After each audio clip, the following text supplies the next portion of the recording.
Welcome to the Our Dad Stamps YouTube channel. My name's Pete West, and like a lot of people my age, I started collecting stamps as a child, encouraged by my father, who was an avid collector. 20 years ago I inherited his collection, and at the same time I also inherited my wife's dad's collection. Since then I've been buying and selling stamps through my online stores at Delcamp and eBay under the name Our Dad Stamps. And this has allowed me to grow the collection into what you see behind me. With these videos, I want to share some stories and information that I've learnt about stamps and stamp collecting. I hope you enjoy them, and if you do, don't forget to click on the like button and subscribe to get regular updates on new content.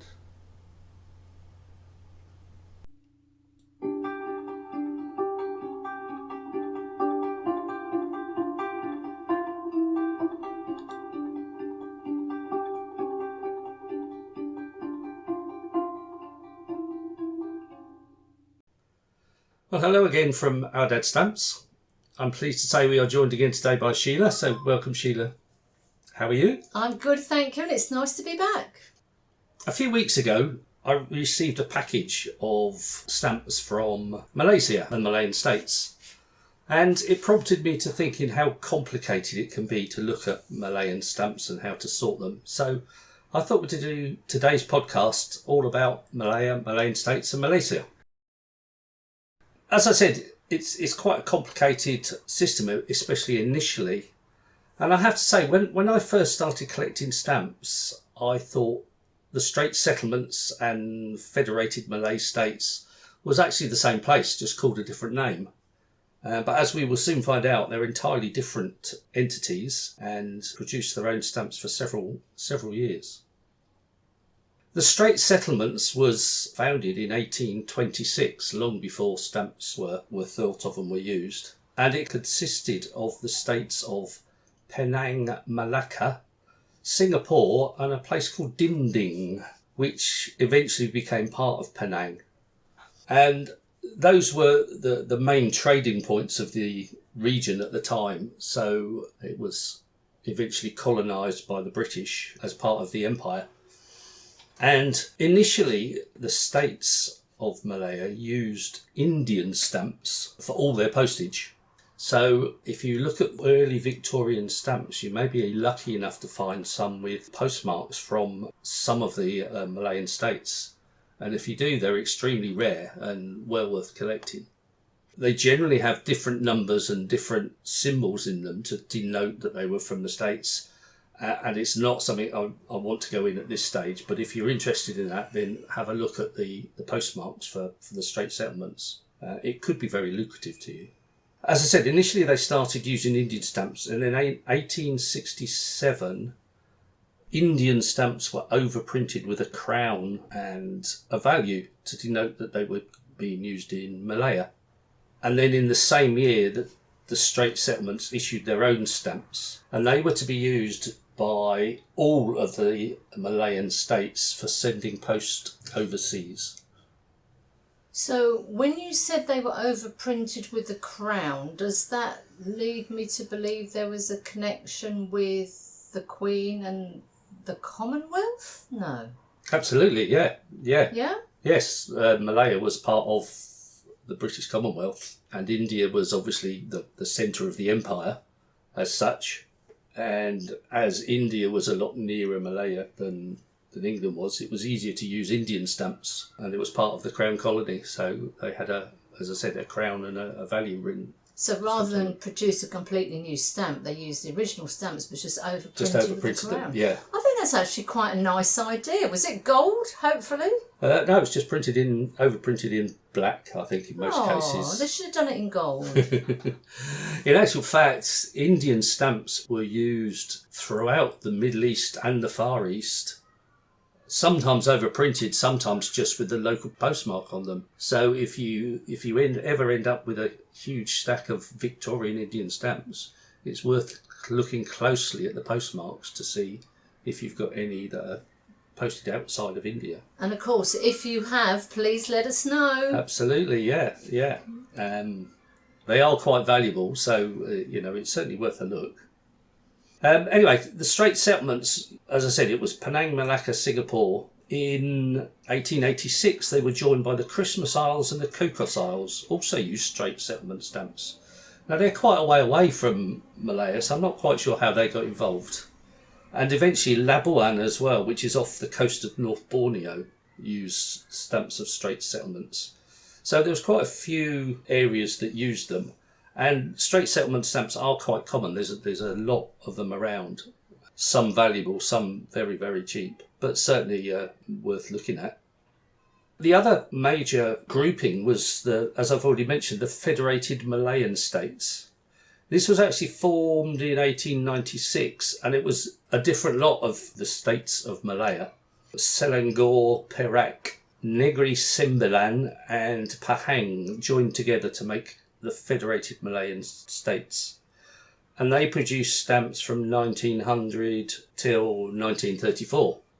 These states initially used the Straits Settlement stamps overprinted with the name of the state.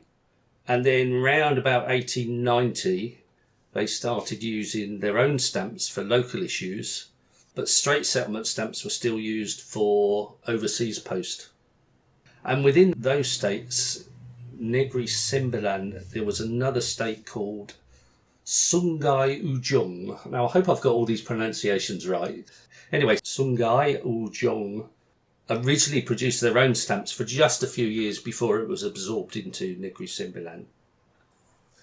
Of the remaining states, you've got Perlis, Kedah, Kelantan, Terengganu and Johor, who all use their own stamps. However, initially, most of those, in fact all of those except for Johor, used the stamps of Thailand, which were overprinted in Thai to signify that they were used in the Malayan states.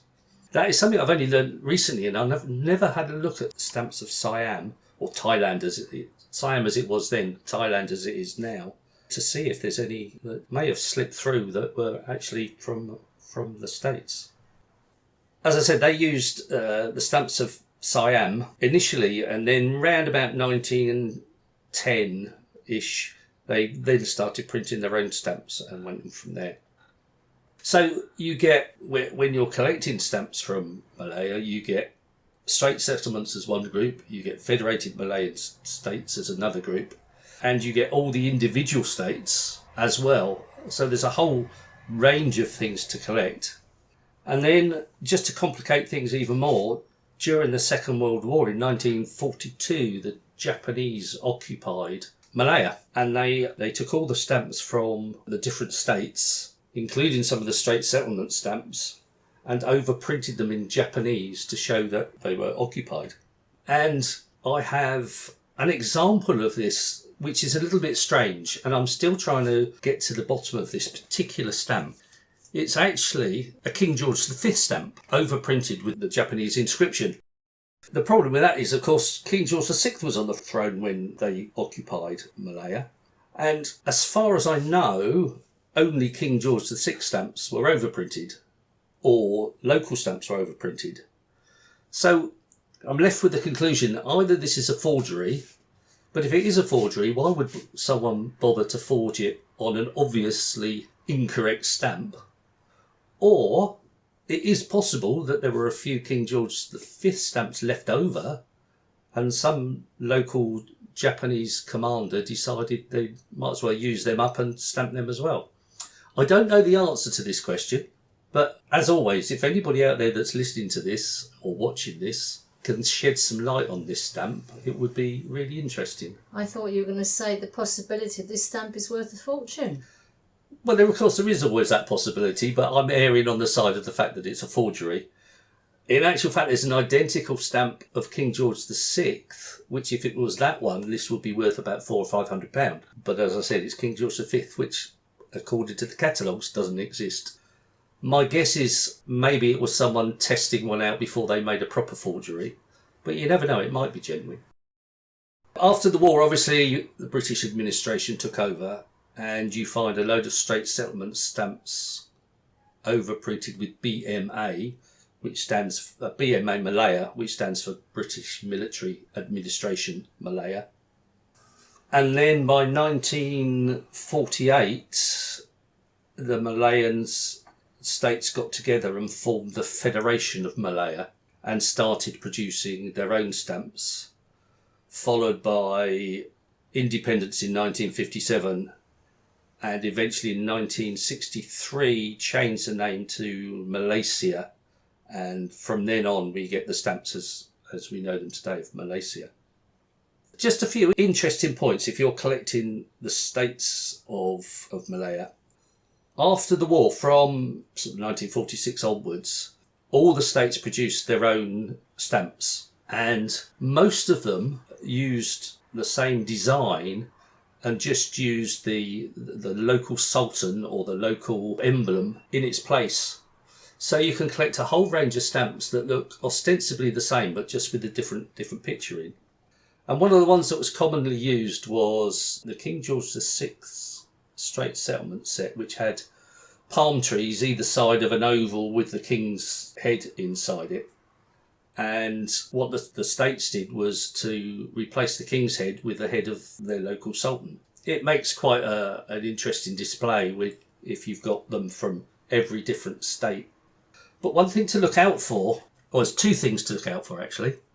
One thing, for some unknown reason, and I really find this very strange, almost all of the states produced a stamp of 30 cents, 35 cents and 40 cents in exactly the same colours, in purple and red.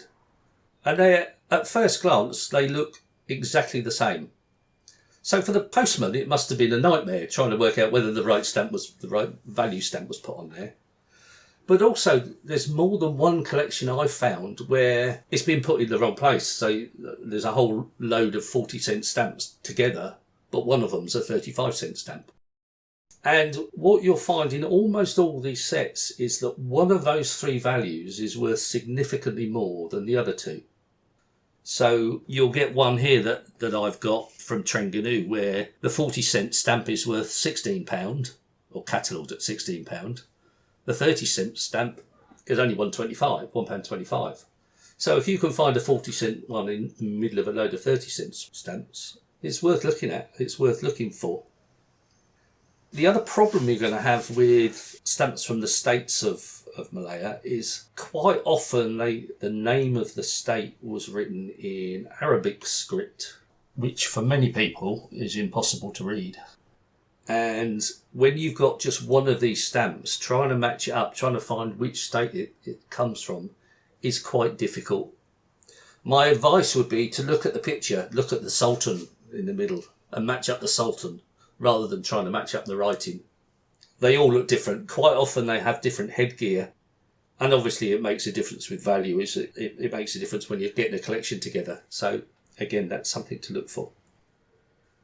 That was a set that was produced in the 1950s, and it copied the King George VI set.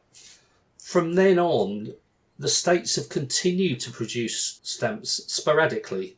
They still produce some stamps, even though the whole union goes under the heading of Malaysia now. And they all tend to be identical stamps, just with the name of the state differently. And collecting the whole sets from each of the states does make quite a good display. And as I said, these are still being produced now. And the ones that are being produced now have come very, very cheaply. So it's certainly something you can look out for to collect. And as I said, it does make a nice display, as you will be able to see if you're watching this on YouTube. I mean, these stamps are absolutely beautiful with the butterfly and the flowers. Yeah, it's a nice set. Each set is probably is worth less than £1, catalogued at less than £1. So you can pick it up for next to nothing. But they've gone from basically black and white to these beautiful coloured stamps with the coloured flowers and the butterflies. Yeah. Well, yes, these ones are like 50 years old, so the technology just wasn't there. But the modern stamps look very nice, yeah. There's quite a few sets that all follow the same theme throughout the whole of the states, so another thing to look out for. Okay, well that wraps up my short roundup of Malaysian stamps. I hope you found it interesting. it can be quite complicated to sort them all out and to put them in different regions, different states, different headings. But in my view, there's some really nice looking stamps, and when you put a whole lot of identical stamps together from the different states, I think it makes quite a good display. So it's something I would recommend looking at and maybe having a go at collecting. Okay, thank you for listening, and see you again in 2 weeks' time. Thank you for listening to the podcast. I hope you found it interesting and enjoyable. Don't forget you can visit my online stores at eBay and Delcamp under the name of Our Dad Stamps, where I have over 2,000 items for sale. Please join us again in 2 weeks' time for another edition of Our Dad Stamps podcast.